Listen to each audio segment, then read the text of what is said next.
سلام دوستان، براتون دمنوش آوردم. یه دمنوش پرخاصیت، دمنوش برگ کنگر. بعد از اینکه کنگرها رو برگ و ساقه از هم جدا کردین، البته مواظب باشین که خار برگ ها توی دستتون فرو نشه. برگ ها رو 2 الی 3 بار توی آب بریزین، توی یه ظرف بزرگ آب تا گلولای اون شسته بشه. بعد آب کشی کنین و اونا رو دوباره توی ظرفی که آب، سرکه و نمک هست برای ضد عفونی کردن بریزین و مدت 7-8 دقیقه هم توی این ظرف بمونه. آب کشی کنین برگ ها رو و آماده است برای اینکه دمنوش داشته باشین. میتونین دمنوش داشته باشین یا اینکه جوشانده کنگر.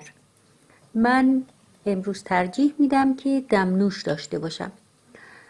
برای تهیه دمنوش برگ ها رو توی قوری مناسب میریزیم و بعد آب جوش رو روی اون میریزیم.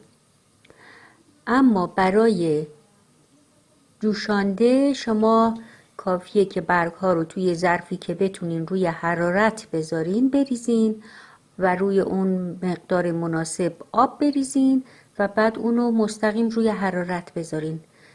گفتم این برای جوشانده است، اما من دارم دمنوش دم میکنم و اونو روی بخار کتری یا اینکه روی وارمر میذارم.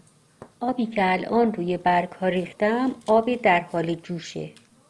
برای دم کشیدن دمنوش دست کم مدت نیم ساعت اجازه بدین که دمنوشتون روی بخار کتری یا اینکه روی وارمر باشه تا کاملا دم بکشه. در ضمن انتظار نداشته باشین که رنگ سبزی به دمنوشتون داده بشه. رنگ دمنوش زیاد تغییر نمیکنه، یه رنگ زرد خیلی کم رنگ داره و زمانی که توی لیوان ها و استکان هاتون بریزین خیلی کم رنگش، اما خاطر جمع باشین که خواص کنگر کاملا در دمنوشتون وارد شده.